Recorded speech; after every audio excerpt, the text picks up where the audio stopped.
नमस्कार दोस्तों, मेरा नाम है सुखदेव और आप मेरा चैनल देख रहे हैं जॉब तक। दोस्तों आज हम बात करेंगे एचएल की तरफ से नई वैकेंसीज आई है उसके बारे में, यानी कि हिंदुस्तान एरोनॉटिक्स लिमिटेड की तरफ से फिर से नई वैकेंसीज आ गई दोस्तों, जो कि भारत का एक मिनिस्ट्री ऑफ डिफेंस के अंतर्गत आता है। और एयरक्राफ्ट डिवीजन नासिक की तरफ से वैकेंसीज है, जिसमें आईटीआई और डिप्लोमा दोनों कैंडिडेट अप्लाई कर सकते हैं। सैलरी इसमें काफ़ी अच्छी आपको मिलेगी, आपके डिपेंड करेगा क्वालिफिकेशन पे। तो सैलरी इसमें काफ़ी अच्छी दी जाती है, प्लस आपका बहुत सारे अलाउंस वगैरह मिलती है इसमें। तो पूरी जानकारी के लिए वीडियो को अंत तक जरूर देखिएगा और वीडियो को एक लाइक करके अपने दोस्तों में शेयर करिएगा। और चैनल पर पहली बार विजिट करें तो प्लीज़ चैनल को सब्सक्राइब कर लीजिएगा, क्योंकि हमारे चैनल के माध्यम से इस तरह से जॉब अपडेट, चाहे प्राइवेट हो या गवर्नमेंट हो, डेली अपडेट दी जाती है। तो चलिए वीडियो को स्टार्ट करते हैं।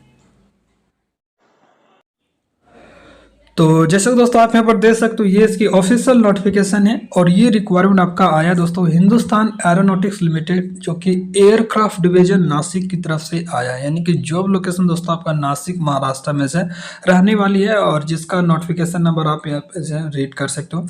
और हिंदुस्तान एरोनॉटिक्स लिमिटेड दोस्तों यानी कि एचएल भारत का एक महारत्न सेंट्रल पब्लिक सेक्टर की कंपनी है, और ये एयरक्राफ्ट वगैरह इससे रिलेटेड बहुत सारे ये बनाते हैं। और इनके टोटल अगर बात करें तो इसका टोटल जो है ऑल ओवर इंडिया में 21 प्रोडक्शन यूनिट है और 10 दोस्तों आपका रिसर्च एंड डेवलपमेंट सेंटर है। और भारत के लिए काफ़ी अच्छी जो है मिनिस्ट्री ऑफ डिफेंस के अंतर्गत आता है। इसके अंतर्गत बहुत सारी चीज़ें जो यहाँ पर मैन्युफैक्चर की जाती है, जैसे एयरक्राफ्ट वगैरह हो गया, हेलीकॉप्टर्स वगैरह हो गया, एरो इंजन्स वगैरह हो गया, industrial and marine gas turbine वगैरह हो गया, एक्सेसरीज वगैरह हो गया, avionics and system and structural components वगैरह ये। साथ ही दोस्तों सैटेलाइट और लॉन्चर्स व्हीकल्स वगैरह यहाँ पर ये मैन्युफैक्चर की जाती है। तो काफ़ी बढ़िया इसका डिपार्टमेंट रहता है। अगर इसमें आपका जॉब हो जाता है तो काफ़ी बढ़िया जॉब प्रोफाइल रहती है और सैलरी इसमें काफ़ी बढ़िया मिलती है दोस्तों, ठीक है।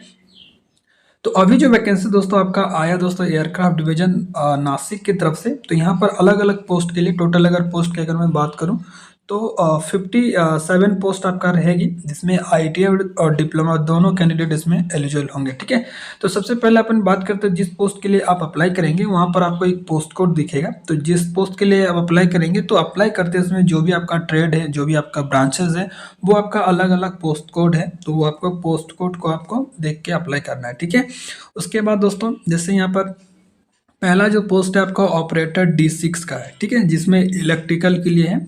और आपका जो ट्रेड होना चाहिए इलेक्ट्रिकल का होना चाहिए, और इसमें 3 सीटें हैं, जिसमें जनरल के लिए 1 है, ओबीसी के लिए 1 है और ईडब्ल्यूएस के लिए 1 है। मैं अभी आपको बताने वाला हूँ दोस्तों किस पोस्ट के लिए क्या क्वालिफिकेशन मांगा गया है, ठीक है। उसके बाद ऑपरेटर D6 इलेक्ट्रॉनिक्स के लिए है, और इलेक्ट्रॉनिक्स के लिए यहाँ पर टोटल देख सकते हो दोस्तों 8 सीट है, जिसमें आपका जनरल के लिए 2 सीट है, ओबीसी के लिए 2 है, एससी के लिए 1 है, एसटी के लिए 1 है और ईडब्ल्यूएस के लिए 2 सीट है। उसके बाद ऑपरेटर मैकेनिकल D6 के लिए है, और इसमें मैकेनिकल होना चाहिए दोस्तों। 31 सीट है दोस्तों, तो मैकेनिकल का सबसे बढ़िया सीट है।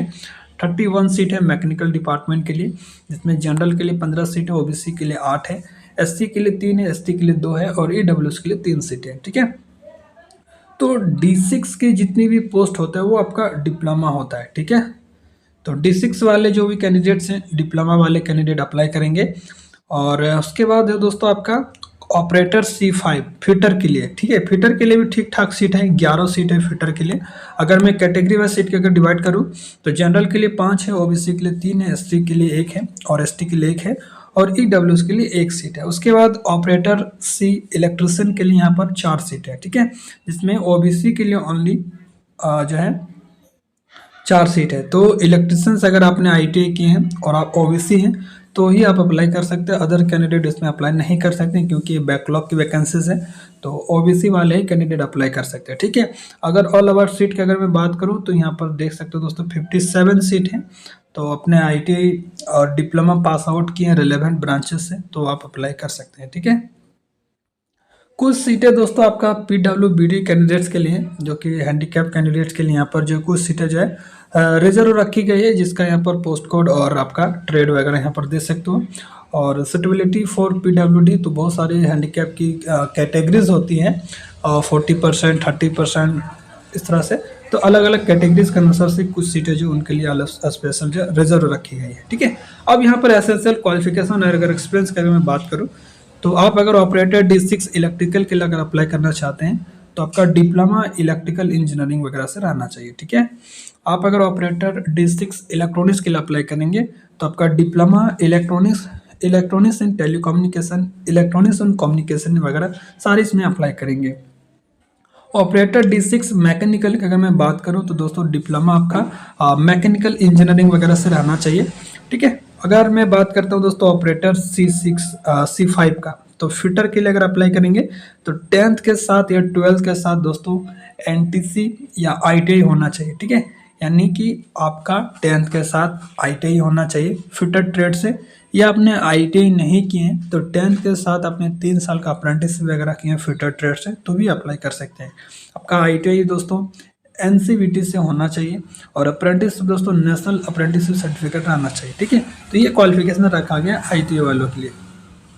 ऑपरेटर इलेक्ट्रिशियन C5 की अगर मैं बात करूँ तो यहाँ पर ट्रेड इलेक्ट्रिशियन दिया है और 10th या 12th के साथ आपने ITI इलेक्ट्रिशियन से किए हैं तो अप्लाई कर सकते हैं, या 10th के साथ आपने 3 साल का अप्रेंटिसशिप वगैरह किए हैं इलेक्ट्रिशियन से तो भी अप्लाई कर सकते हैं, ठीक है। तो ये सारी कंडीशन यहाँ पर दिया गया है।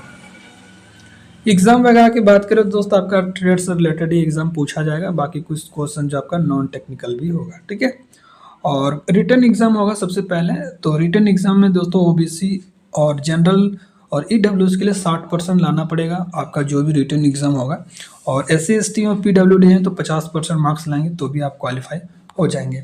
आपका एग्जाम क्वेश्चन जो रहेगा दोस्तों आपके टेक्निकल की अगर मैं बात करूँ तो आपका जो भी डिप्लोमा या ITI ब्रांचेस और ट्रेड है उससे रिलेटेड पूछा जाएगा, बाकी कुछ क्वेश्चन जो है आपका नॉन टेक्निकल से रहेगा, जैसे मैथ, रीजनिंग, साइंस, GK वगैरह ऐसा रहेगा, ठीक है।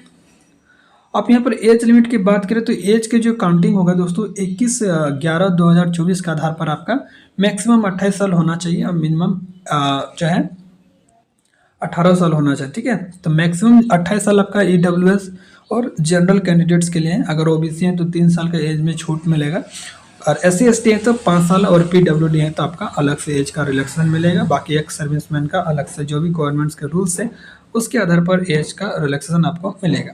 सैलरी की अगर बात करें तो D6 यानी डिप्लोमा का बेसिक सैलरी है दोस्तों 23,000। ये मत सोचिए कि यही आपका सैलरी रहेगा दोस्तों, आपका सब चीज़ इंक्लूड होकर आपको 30 से 35,000 आपका सैलरी रहेगा। डिप्लोमा का तो और भी रहेगा, मैं ITI की बात कर रहा हूँ, ठीक है। ITI का भी सैलरी दोस्तों 30 से 35,000 के आसपास रहेगा, अप्रॉक्स मान के चलिए 30,000, और डिप्लोमा का 30 से 35 प्लस रहेगा दोस्तों, ठीक है। ये इसका बेसिक सैलरी है, ठीक है। यहाँ पर लिखा भी है, बहुत सारी चीज़ें इंक्लूड होके देखिए यहाँ पर बहुत सारी चीज़ें आपको अलाउंस में मिलती है, तो ये सारी जो अमाउंट है वो आपका ऐड होता है और वो ऐड होके आपको मंथली वो पैसा मिलता है, ठीक है। तो काफ़ी बढ़िया इसमें सैलरी वगैरह दी जाती है, ठीक है। अगर मैं टेंडर और कॉन्ट्रैक्ट की अगर मैं बात करूं तो दोस्तों देखिए कभी भी HL की तरफ से रिक्वायरमेंट आता है तो वो 4 साल के लिए टेंडर निकालती है, ठीक है।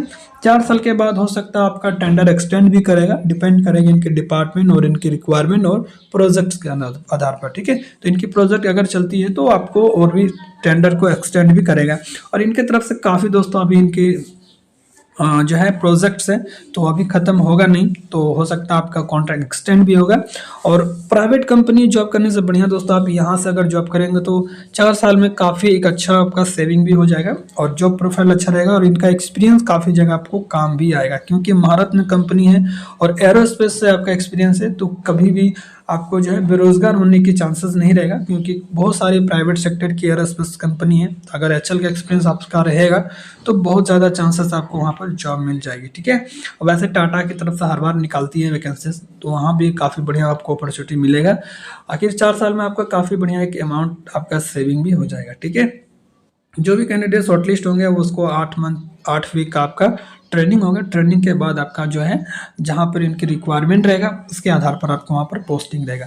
प्लेस ऑफ पोस्टिंग की बात करें दोस्तों फिलहाल तो अभी जो है यहाँ पे नासिक में रहेगा, बट इनकी जहाँ पर भी डिवीज़न रहेगा जहाँ पर इसकी रिक्वायरमेंट रहेगा वहाँ पर भी आपको ट्रांसफ़र भी कर सकता है और वहाँ पर पोस्टिंग भी रहेगा। फिलहाल अभी नासिक डिवीज़न में सेलेक्ट करेंगे, बाकी आपको HL के कोई भी डिवीज़न कोई भी ऑफिस या बेस्ट डिपेंडिंग पर आपको जो है ट्रांसफ़र भी कर सकती है, चेंज भी कर सकता है, ठीक है। तो ये सारी कंडीशन यहाँ पर रखा गया है दोस्तों। जो भी कैंडिडेट एलिजिबल होंगे जरूर अप्लाई कीजिएगा।